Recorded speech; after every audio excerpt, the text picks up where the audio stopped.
He built an empire on blood and silence. She survived on flowers and hope. One red light. One stolen glance. And the empire began to crumble. He abandoned her pregnant. Now she stands in the rain with his child, and she doesn't even know the baby is his. This is the story of the man who had everything and the woman who became his only truth. Welcome to Flowers in the Rain. If you've ever believed love could redeem even the darkest soul, subscribe and join us on this journey to 1,000 subscribers. The city didn't sleep. It pulsed. Neon lights bled across rain-slicked streets, reflecting off black SUVs and expensive suits.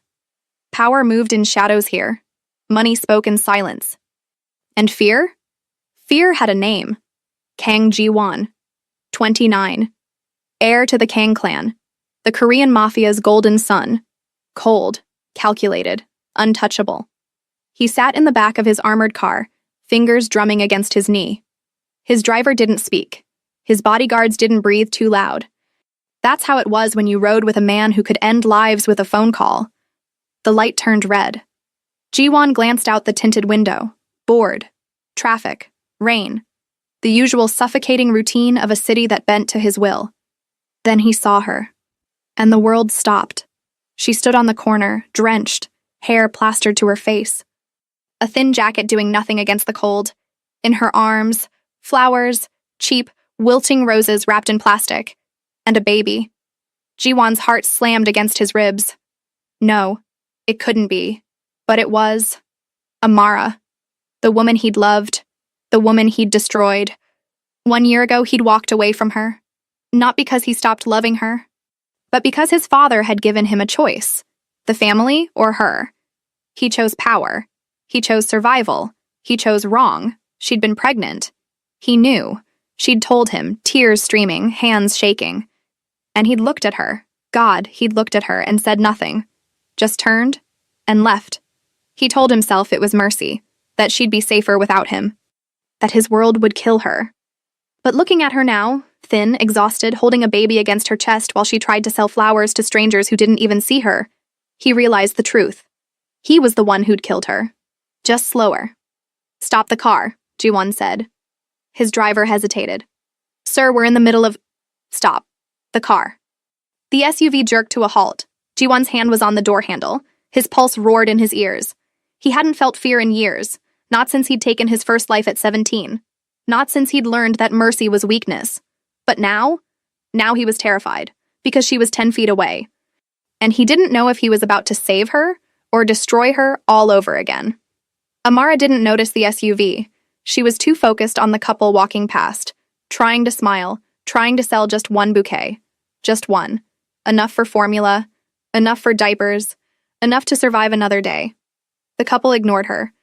She swallowed the ache in her throat and adjusted the baby. A little girl, barely 6 months old, with dark curls and skin like warm earth kissed by the sun. Her daughter. Her everything. The light turned green. Cars moved. The black SUV stayed. Amara glanced up, confused.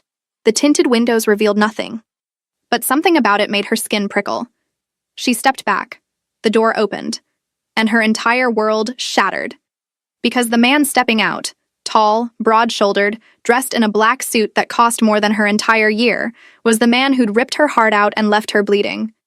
Kang Ji-won. Her breath caught. Her arms tightened around her baby. No, not now. Not here.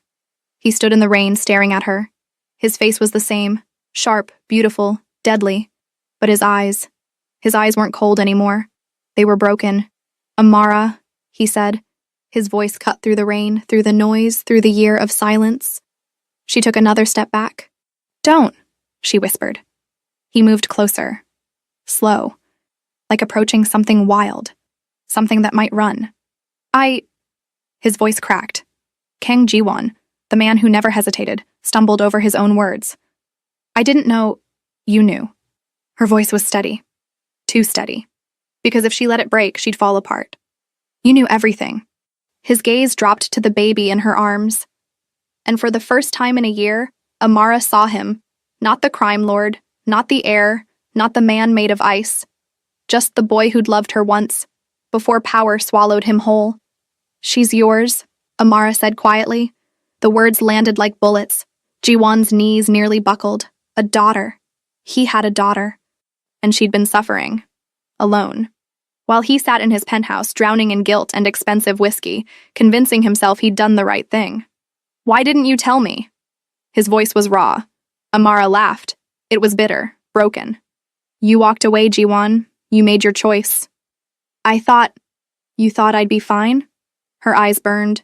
You thought I'd just disappear? He couldn't answer, because the truth was worse. He'd hoped she would. Hoped she'd move on. Find someone better. Someone who wasn't drenched in blood and regret. But she hadn't moved on. She'd survived. And that was so much harder.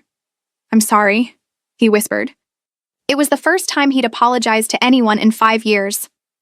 Amara looked at him, really looked at him, and saw the cracks, the exhaustion, the guilt eating him alive. But she also saw the empire behind him, the bodyguards watching from the SUV, the power he'd chosen over her. Your sorry doesn't feed her, Amara said softly. It doesn't keep her warm. It doesn't change the fact that I've been doing this alone. Jiwon's jaw clenched.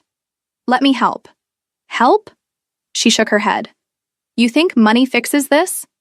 I think you don't get to think anymore, Jiwon. Her voice was steel-wrapped in exhaustion. You gave up that right when you walked away. The light turned green again. Cars honked. His driver stepped out, tense. Sir, we need to move. Jiwon didn't move. He just stood there in the rain, staring at the woman he'd loved and the daughter he didn't know. I'm not leaving again, he said. Amara's breath hitched. I'm not asking for forgiveness, Jiwon continued, voice low, desperate. I'm not asking you to trust me, but I'm not walking away. Not this time. You don't have a choice, Amara said. I don't need you. But she does. The baby stirred in her arms, letting out a soft whimper, and Jiwon's heart, cold, dead, buried under years of violence, cracked wide open. Please, he whispered. It was the second time he'd ever begged. The first was the night she told him she was pregnant, and he'd begged her to wait, to give him time. She had, and he'd failed her. Amara looked down at her daughter, at the tiny face that looked so much like his, then back at Jiwon. One chance, she said. But the second you hurt her, I won't. You already did. The words hit harder than any bullet. Jiwon nodded slowly. I know. Amara hesitated. Then, finally, she whispered, her name is Hana. Hana, it meant flower. Jiwon's throat tightened. He'd destroyed the woman who'd loved him, but maybe, just maybe, he could protect the flower they'd made together. Even if it cost him everything. Jiwon didn't go home that night. He followed her. Not close enough to scare her, but close enough to see where she went. What kind of life she'd built in his absence. The answer destroyed him. She lived in a studio apartment on the south side, the kind of place where the locks didn't work and the heat barely ran. The kind of place Jiwon had people disappeared from. He sat in his car across the street, watching the dim light in her window. His phone buzzed. Father, where are you? He didn't answer. His second-in-command called. Boss, the meeting with the Italians. Cancel it. Sir? I said cancel it. He hung up. For the first time in his life, the Empire could wait. Inside the apartment, Amara laid Hana down in a crib she'd bought secondhand. The baby fussed, tiny fists curling. Amara sang softly, something her mother used to sing, back in Senegal, before the world got complicated. Before she fell in love with a man who didn't know how to stay. She glanced at the flowers she hadn't sold. 12 bouquets, useless now, wilting. Tomorrow she'd try again. She always did. Her phone buzzed. Unknown number. She almost didn't answer, but something made her. Hello? It's me. Her breath caught. How did you get my number? I'm a crime lord, Amara. I can get anything. It should have scared her. It didn't. Because his voice wasn't threatening. It was broken. What do you want, Jiwon? Silence. Then, I want to meet her, properly. You saw her. I saw her for 30 seconds in the rain, he said quietly. I want to hold her. Amara closed her eyes. Why now? Because I'm a coward, he admitted. And it took seeing you suffer to realize I'd rather die than let you keep suffering alone. You can't just... I know. His voice cracked. I know I don't deserve this, but she does. She deserves a father who shows up. You don't know how to show up. Then teach me. Amara's heart twisted. You're asking me to teach you how to be human? If that's what it takes. She laughed, bitter, exhausted. You really think you can do this? Balance your empire and a baby? I don't know, Jiwan said honestly. But I'm going to try. Amara was quiet for a long time. Then, tomorrow, noon, the park on 5th. I'll be there. And Jiwan? Yeah? If you're late, don't bother showing up ever again. The line went dead. Jiwan stared at his phone. Then he smiled. It was small, fragile. The kind of smile he hadn't worn in years. But it was real. The next day, Jiwan arrived at the park at 11:30 a.m. He'd been up all night, not because of work, but because he didn't know what to wear to meet his daughter. Suit? Too formal. Casual? He didn't own casual. He settled on black jeans and a sweater. His bodyguards hated it. He looked almost normal. Almost. Amara arrived at noon exactly, pushing a second-hand stroller. Hana was awake, staring at the trees with wide, curious eyes. Jiwan stood when he saw them. Amara stopped a few feet away. You're early. I couldn't risk being late.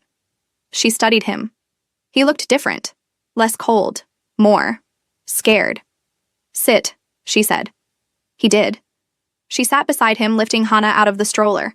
The baby squirmed, babbling softly. Jiwan's hands trembled. You can hold her, Amara said quietly.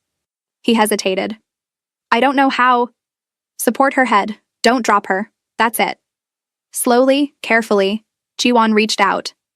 Amara placed Hana in his arms, and the world stopped. She was so small, so warm, so impossibly fragile. Her tiny hand curled around his finger. And Kang Jiwan, heir to a criminal empire, a man who'd killed without hesitation, a man who'd buried his heart under ice, shattered completely. She's perfect, he whispered. Amara's throat tightened. Yeah, she is. Hana stared up at him, eyes wide and dark. She has your eyes, Amara said softly. Jiwan couldn't speak. Because if he did, he'd break. He'd spent a year convincing himself he'd made the right choice. But holding his daughter, he realized he'd made the worst mistake of his life. I'm sorry, he whispered again. I know. I don't know if I can be what she needs. Then figure it out. He looked at Amara. What if I fail? You already did, she said bluntly. The question is, are you going to fail again? Jiwan's jaw tightened.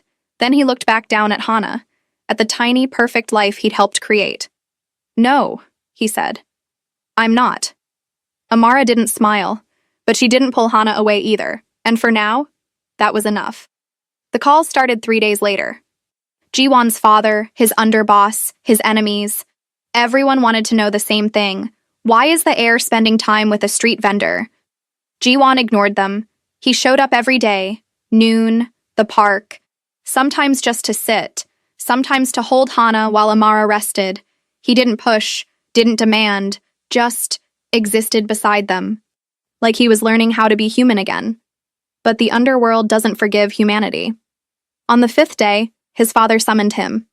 Jiwan walked into the Kang estate, a fortress of marble and cold elegance, and found his father waiting in the study. Kang Dae-hyun, 63, silver-haired, eyes like frost. You've been distracted, Dae-hyun said. I've been present. With a woman you abandoned. His father's voice was sharp. And a bastard child. Jiwan's fists clenched. Don't call her that. That's what she is. She's my daughter. Dae-hyun laughed, cold, dismissive. You think fatherhood makes you noble? It makes you weak. Then I'm weak. His father's smile vanished. You chose this family, this empire. You don't get to walk away now. I'm not walking away. Then what are you doing? Jiwan met his father's gaze. I'm fixing my mistake. By playing house with a girl who means nothing, she means everything. The words came out before he could stop them. Dae-hyun's expression darkened. You're soft. Just like your brother. Jiwan froze. His brother, Minho, the one who'd tried to leave the family, tried to choose love over power. They found him 3 months later, bullet in his head. The message was clear. You don't leave the Kang clan, not alive. I'm not Minho, Jiwon said quietly. No, his father agreed. You're smarter. Which is why you'll end this foolishness before I do. It wasn't a warning. It was a threat. Jiwon left the estate with his heart in his throat. He drove straight to Amara's apartment. She answered the door, Hana on her hip. You're early. We need to leave. What? You and Hana. You need to disappear. Amara's eyes narrowed. What did you do? It's not what I did. It's what they'll do if you stay. Who's they? My family. She stared at him. You told them about us? I didn't have to. They found out. And now what? They want us gone? They want you dead. The words hung in the air like smoke. Amara's grip on Hana tightened. You brought this to my door. I know. You swore you wouldn't hurt her. I'm trying not to. Then leave. Amara's voice broke. Just go, Jiwon. Disappear. Pretend we don't exist. You're good at that. I can't. Why not? Because I love you. The confession exploded out of him. Raw, desperate, true. Amara froze. I never stopped, Jiwon continued, voice shaking. I walked away because I thought it would save you, but all I did was destroy you. And I won't let them finish what I started. Tears burned her eyes. You don't get to love me now, not after everything. I know. You don't get to come back and play hero. I'm not a hero, Amara. I'm a monster, but I'm your monster. And I will burn my entire world down before I let them touch you or Hana. She shook her head. You can't protect us from your own family. Watch me. You'll die. Then I die. And what about her? Amara's voice cracked as she looked down at Hana. What happens to her when you're gone? Jiwon stepped closer. She'll have you. And you'll tell her that her father loved her enough to fight, even if he lost. Amara's tears finally fell. I hate you. I know. I hate that I still feel anything for you. I know. I hate that you're making me hope again. Jiwon reached out, cupping her face gently. Then hate me, but let me keep you safe while you do. She closed her eyes, and for the first time in a year, she let herself fall. Not into his arms, but into the terrifying possibility that maybe, just maybe, he'd actually stay this time. Okay, she whispered. Okay? But if you die, Jiwon. Her voice was steel wrapped in heartbreak. I'll bring you back just to kill you myself. He smiled. Soft, sad, real. Deal. That night, Jiwon made 3 calls. First, his most trusted man. Get them out of the city, tonight. Second, his accountant. Transfer everything, offshore, untraceable. Third, his father. I'm out. Silence. Then, you know what that means. I do. You'll have nothing. I'll have everything. The line went dead. Jiwon sat in his penthouse, staring at the city he'd ruled. He'd built an empire on fear. But tonight, he'd traded all for a flower vendor and a baby who didn't even know his name yet. And somehow, that felt like the first real choice he'd ever made. The safe house sat 40 miles outside the city, buried in woods so thick even sunlight hesitated to enter. It was one of Jiwon's oldest secrets, a place he'd bought years ago, back when he still believed he might need somewhere to run. He never thought he'd use it to save the people he loved. Amara stood in the living room, Hana sleeping against her chest, and looked around.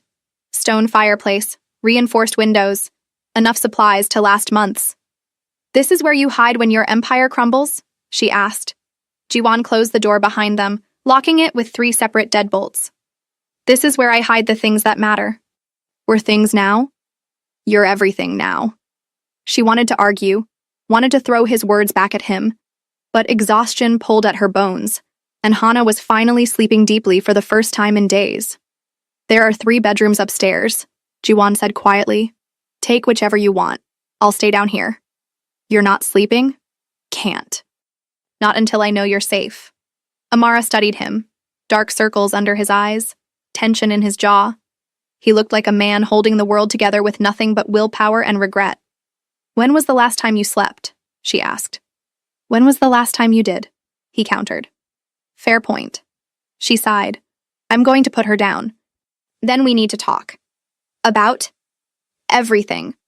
20 minutes later, Hana was tucked into a crib Jiwon had somehow acquired in the 6 hours between his father's threat and their arrival at the safe house. Amara didn't ask how. She was learning that Jiwon's world operated on a logic she'd never understand. She found him in the kitchen, staring at his phone. The screen was dark. "They're looking for you," she said. It wasn't a question. "Yes." "How long before they find us?" 3 days, maybe 4. "That's it?" He looked at her. "I bought us time, not forever." "Then what's the plan, Jiwon? We hide here until they get bored? Until they decide we're not worth the trouble?" "They won't get bored." "Then what?" He set the phone down. "I end it." "End what?" "The family. The empire. All of it." Amara laughed, sharp, disbelieving. "You're going to take down the entire Kang clan? By yourself?" "If that's what it takes. That's suicide." "Probably." "Then why?" "Because I won't let them hurt you." His voice cracked, raw and desperate. "I won't let them take Hana.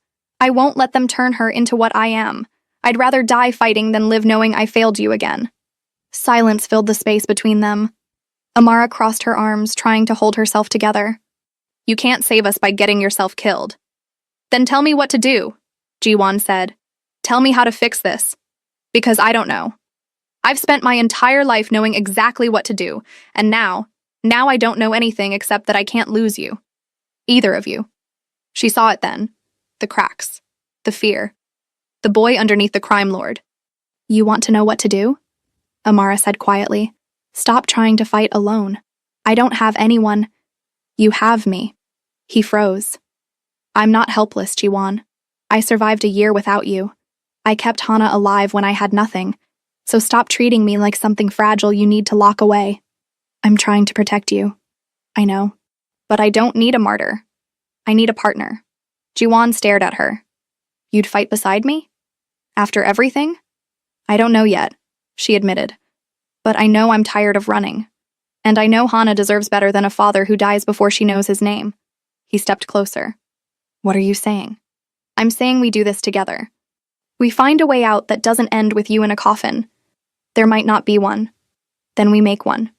For the first time in days, Jiwon felt something other than fear. Hope. It was dangerous, fragile, but it was there. "Okay," he whispered. "Okay. We do this together." Amara nodded. "But first, you need to tell me everything. No more secrets. No more half-truths.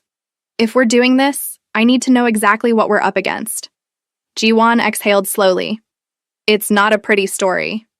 I didn't ask for pretty. I asked for truth." So he told her about the Kang clan, about the territories they controlled, trafficking routes, smuggling operations, money laundering empires spanning 3 continents, about his father, Dae-hyun, who'd built the family's power on blood and fear, about his brother, Minho, who'd tried to leave and ended up in a shallow grave, about the night Jiwon realized he wasn't just part of the empire, he was the empire's future. "I was 17, Jiwon said, voice distant. "My father brought me to a warehouse. There was a man tied to a chair. He'd stolen from us. Just 20,000. Nothing, really. But my father said it wasn't about the money. It was about the message." Amara's stomach turned. "What did he make you do?" "He put a gun in my hand. Told me to pull the trigger." "Did you?" Jiwon's jaw tightened. "Yes." The word hung between them like a gravestone. "I told myself it was survival," he continued. "That if I didn't, my father would see me as weak. That the empire would eat me alive. But the truth is simpler than that." "What's the truth?" "I wanted his approval." Jiwon's voice broke. "I was 17 and terrified, and I just wanted my father to look at me like I mattered. So I killed a man, and I kept killing. And somewhere along the way, I forgot how to be anything else." Amara was quiet for a long time. Then, "Do you regret it?" "Every day." "Why didn't you leave?" "Because I didn't think I deserved to." He looked at her. "Until you." "Me?" "You made me feel like maybe I could be something other than a monster. Like maybe I could choose differently. That's why I stayed away. Because I knew if I stayed close, I'd destroy you. Just like I destroy everything I touch. And now I'm done running from what I am. I can't change the past, can't undo the blood on my hands, but I can choose what happens next." Amara reached out, hesitating, then took his hand. It was the first time she'd touched him voluntarily since the night at the red light. "You're not a monster, Ji-won," she said quietly. "Monsters don't feel regret. They don't sacrifice empires for people they love. They don't sit in parks holding babies they're terrified of dropping. Then what am I? Human, broken maybe, but human." Something inside him cracked open. He pulled her close, not forcefully, but desperately, and buried his face in her shoulder. And for the first time in a decade, Kang Ji-won cried. Not silent tears, but deep, shaking sobs. Amara held him, not because she'd forgiven him, not because everything was okay, but because she understood now. He wasn't her enemy. He was just a man who'd been told his whole life that love was weakness. And now he was trying to unlearn it, even if it killed him. 2 days passed. Ji-won made calls. Quiet, careful. Reaching out to people who owed him favors, people who hated his father more than they feared him. He learned 3 things. 1. Daehyun had put a bounty on Amara's head, not large, but enough. 2. The Italian mafia, old rivals of the Kangs, were willing to help. For a price. 3. His father's empire was fracturing. Underbosses questioning orders, soldiers whispering about succession. The Kang clan was weaker than it looked. And weakness could be exploited. "I have a plan," Ji-won said on the 3rd morning. Amara was feeding Hana mashed bananas. The baby's face was covered in orange mush. It was the most normal thing Ji-won had ever seen. "I'm listening," Amara said. "We don't run. We don't hide. We go back." "Back to the city?" "Back to the estate." Amara stared at him. "Are you insane?" "Probably, but think about it. My father expects me to run, expects me to disappear. He's hunting the shadows, he's not watching his own house. So we walk into the lion's den? We walk in with proof. Proof of what? That he's losing control, that half his men would turn on him for the right price. That his empire is built on fear, and fear breaks." Amara set the spoon down. "You want to stage a coup. I want to give him a choice. Let us go, or watch everything he built burn. He'll kill you. Maybe, but he might not. Because if he does, the Italians move in. The Russians move in. Everyone he's kept at bay for 30 years will smell blood and take what's his. And if he chooses to kill us all anyway?" Ji-won met her eyes. "Then I die making sure you and Hana get out first." Amara's heart twisted. "I hate your plan." "You have a better one?" She didn't. "We go together," she said finally. "No more noble sacrifices. No more you dying while I escape nonsense. Together, or not at all." Ji-won wanted to argue, wanted to tell her it was too dangerous, but he'd promised. No more fighting alone. Together, he agreed. They left the safe house that night. Hana stayed behind with Ji-won's most trusted man, Kwon, a 50-year-old ex-soldier who'd saved Ji-won's life twice and owed him 3 times over. "If we don't come back," Ji-won started. "You'll come back," Kwon said simply. "But if we don't, I'll raise her like my own." Ji-won's throat tightened. "Thank you." Kwon nodded. "Go get your life back, kid." Amara kissed Hana's forehead, whispering promises she wasn't sure she could keep. Then they drove into the night, back toward the city, back toward the empire that wanted them dead, back toward the only ending that mattered, freedom, or fire. The Kang estate loomed against the night sky like a cathedral built for ghosts, all marble columns and iron gates and security cameras that watched everything. Ji-won had grown up here, learned to fight here, learned to kill here. Now he was walking back in, not as the heir, but as the threat. "Last chance to turn around," he said. Amara checked the wire hidden under her jacket, a recording device Ji-won had insisted she wear. "I'm not turning around. If this goes wrong, it won't. You don't know that. Neither do you." She looked at him. "So we move forward, together." He wanted to kiss her. Wanted to pull her close and tell her that no matter what happened tonight, loving her had been the only good choice he'd ever made. But there wasn't time. The gates opened. They'd been expecting him. Of course they had. 2 guards flanked them as they walked through the entrance, silent, armed. Professionals who'd seen Ji-won grow up and now looked at him like he was already a corpse. The doors opened, Inside, the estate was exactly as Jiwon remembered. Cold, elegant, empty of anything resembling warmth. His father sat in the study, whiskey in hand, looking like a king who just won a war. "You came back," Daehyun said. "I'm impressed." "I came to talk." "Talk?" His father laughed. "You bring your whore into my house and expect conversation?" Jiwon's fists clenched. "Call her that again and You'll what?" Daehyun stood, eyes cold. "You're in my house, surrounded by my men. You have no leverage here, boy." "Actually," Jiwon said calmly, "I do." He pulled out a flash drive. Daehyun's expression didn't change. "What's that?" "Insurance.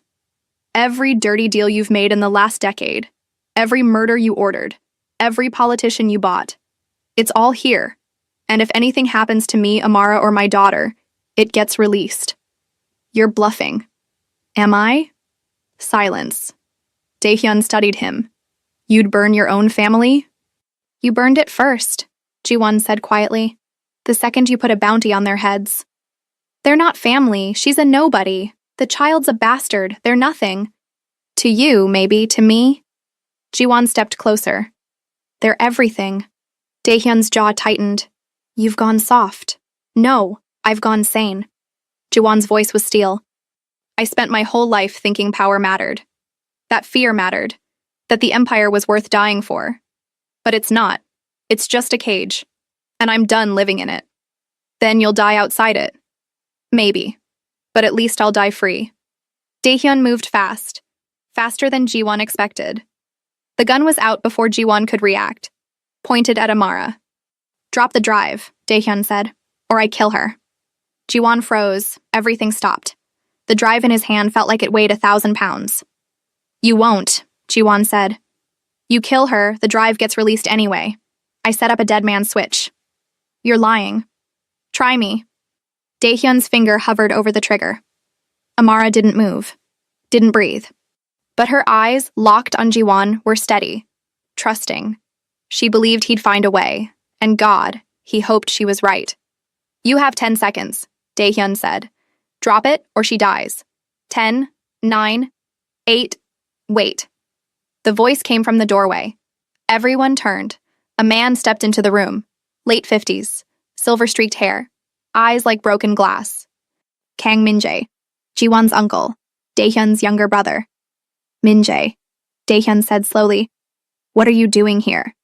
"Stopping you from making the same mistake you made with Minho." Daehyun's expression darkened. "Careful." "Or what? You'll kill me too?" Min-jae stepped closer. "You killed your own son because he wanted out. And now you're going to kill your remaining heir because he wants the same thing?" Jiwon made his choice. "No, you made it for him. Just like you made it for Minho.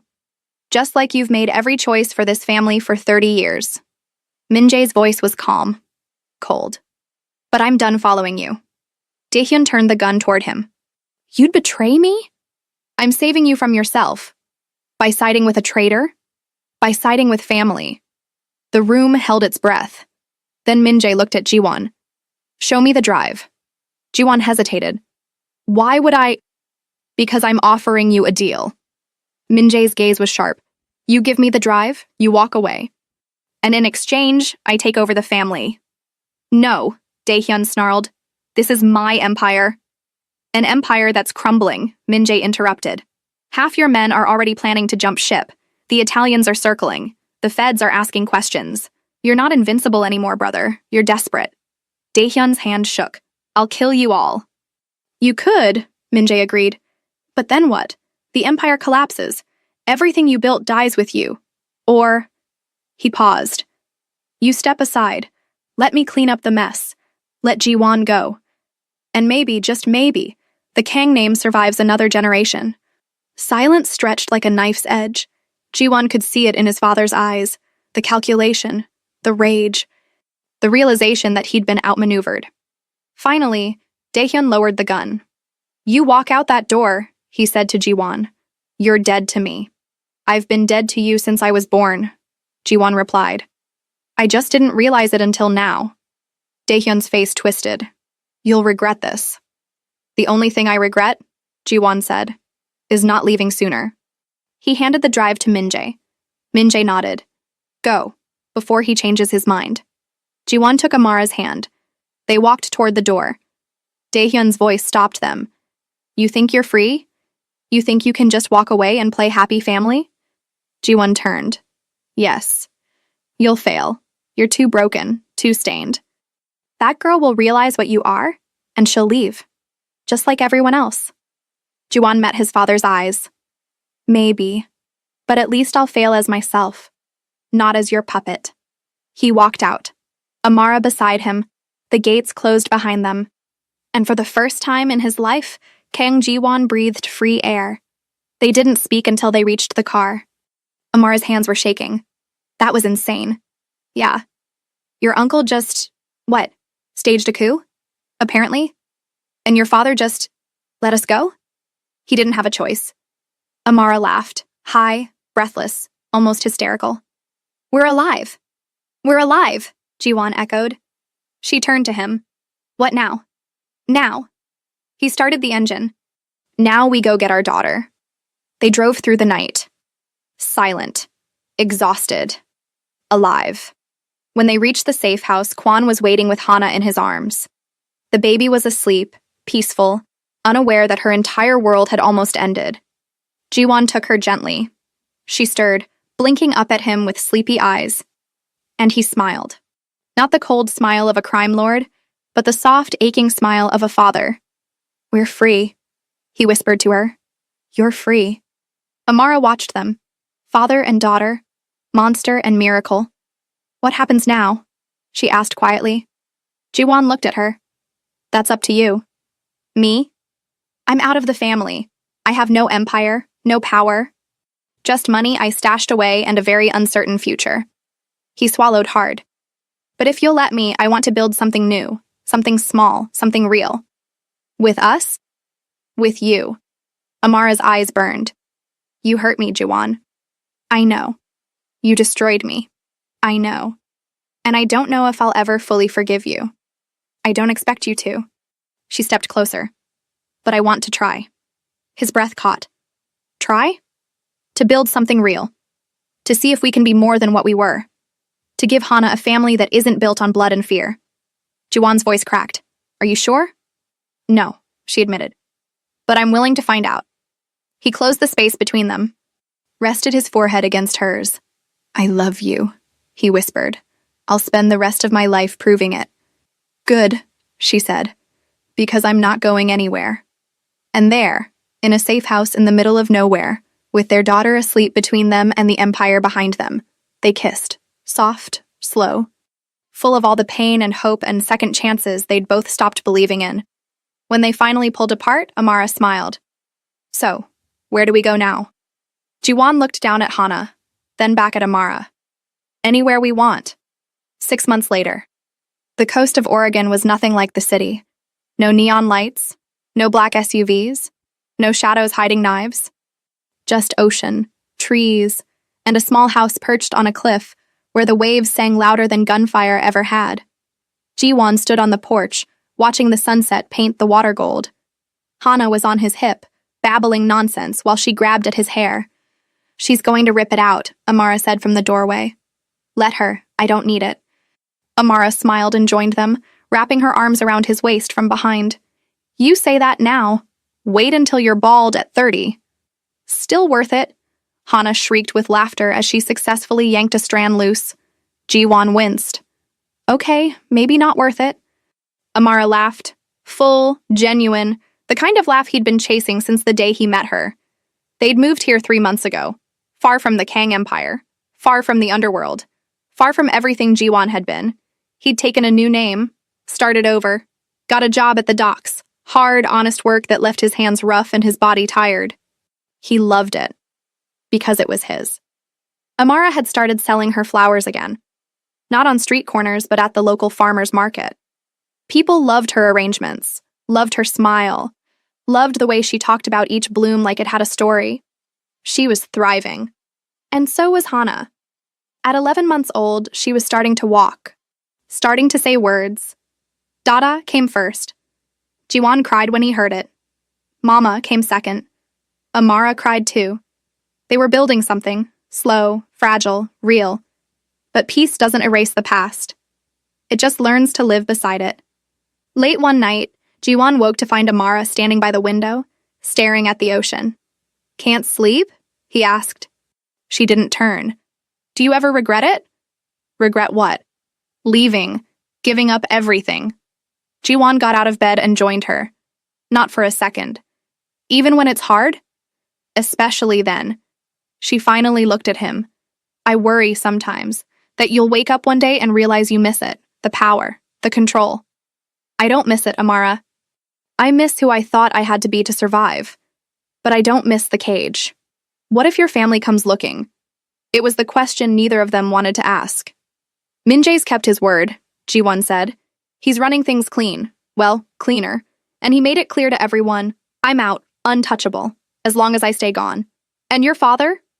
Jiwon's jaw tightened. "Last I heard, he stepped down, lives in isolation somewhere in Korea. Min-jae said he's a ghost now. Do you think about him?" "Sometimes, not as much as I used to." "Do you hate him?" Jiwon was quiet for a long time. "No, I pity him. He built an empire and lost everything that mattered. His sons, his brother, himself. He's the richest, loneliest man alive. And you? I'm the poorest, happiest man alive." Amara smiled. "You're not poor. You have money hidden in 3 different countries." "Fine. Second poorest." She laughed and leaned against him. "I'm proud of you. You know that, right? For what? For choosing, for walking away, for being here." Jiwon wrapped his arms around her. "I'm just sorry it took so long. Better late than never." They stood there, watching the waves, holding each other like the world might still try to tear them apart. But it didn't. Not that night. 2 months later, Hana took her first real steps. Jiwon was at work when it happened, so Amara recorded it on her phone, Hana wobbling across the living room, arms out for balance, determination on her tiny face. When Jiwon came home and watched the video, he cried. Again. "You're such a softie now," Amara teased. "I'm a father," he corrected. "It's allowed." That night, they celebrated with cake and candles. Hana smashed frosting everywhere. Jiwon didn't care. He just sat there, covered in chocolate, holding his daughter, thinking about how a year ago he'd been standing at a red light convinced he'd lost everything. And now? Now he had everything. But the past never stays buried. One morning, a letter arrived. No return address. Just Jiwon's new name, the one only a handful of people knew. He opened it carefully. Inside was a single photograph. Jiwon, Amara, Hana, walking on the beach. And a note. "You're not as hidden as you think. But don't worry, I'm not here to hurt you.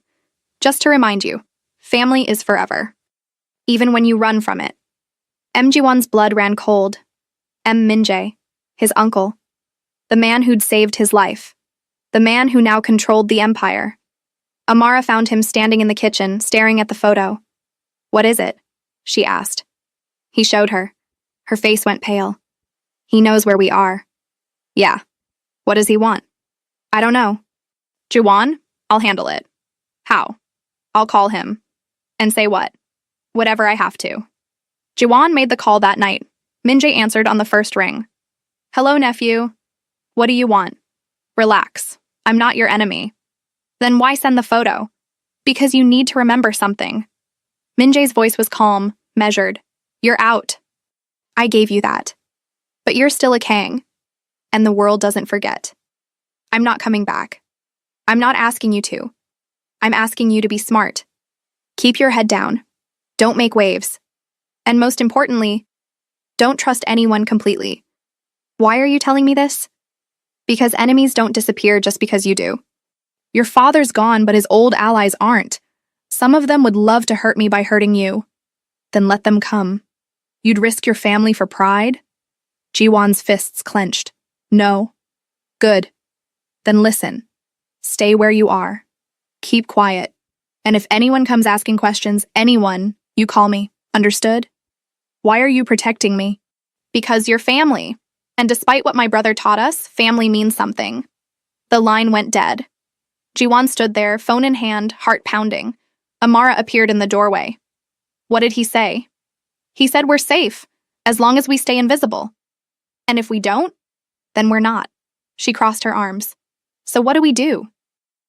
We live, Jiwon said firmly. We stay here. We raise Hana. We build the life we want. And we don't let fear control us. But we're careful. We're smart. And we don't forget where we came from. Amara nodded slowly. Okay. We live together? Jiwon pulled her close. Together. Time moved differently on the coast. Slower. Softer. Hana learned to run. To laugh. To say I love you. In a tiny voice that destroyed Jiwon every single time.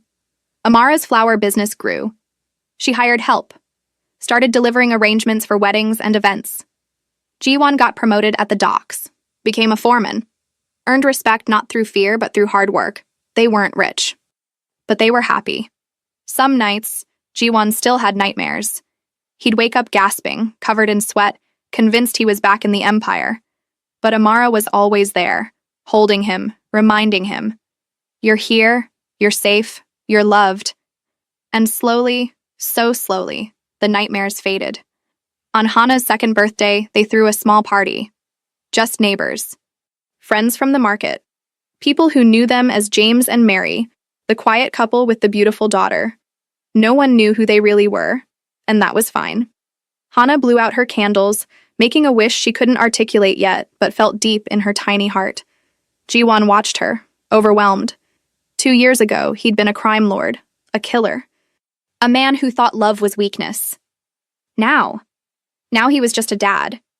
And it was the best thing he'd ever been. Later that night, after everyone left and Hana was asleep, Jiwon and Amara sat on the porch. The ocean stretched endless before them. "Do you ever wonder what would have happened?" Amara asked, "if you hadn't seen me that day?" "Every day." "What do you think?" Jiwon took her hand. "I think I'd still be in that car, still chasing power, still empty. And now? Now I'm full." She smiled. Sappy. True. She leaned her head on his shoulder. "I love you, you know." "I know. Even when you're annoying." "Especially then." They sat in comfortable silence. Then Amara said, "Do you think we'll ever really be free? Or will the past always be there waiting?" Jiwon thought about it. "I think the past is always there, but it doesn't get to decide our future. We do. And what future do you want?" He looked at her. "This one. Exactly this one. Even with the danger? Even with the danger. Even with the uncertainty? Even with the uncertainty." She kissed him, soft, certain. "Then let's build it. Together? Together." Epilogue 5 years later, Hana started school. She had Jiwon's eyes and Amara's smile and a laugh that could light up rooms. She loved flowers, loved the ocean, loved stories about brave princesses who didn't need saving. She didn't know about her father's past. Not yet. Maybe one day when she was older they'd tell her. But for now she was just a little girl who loved her parents and believed the world was good. And Jiwon would do everything in his power to keep her believing that. Because he'd spent his whole life in darkness. But Hana was his light. And he'd burn the world down before he let that light go out. The end. He was a crime lord who lost everything. She was the woman he abandoned. Their daughter was the miracle he didn't deserve. But love doesn't ask if you deserve it. It just asks if you're brave enough to fight for it. And sometimes, just sometimes, broken people find their way home. Not to empires, but to each other.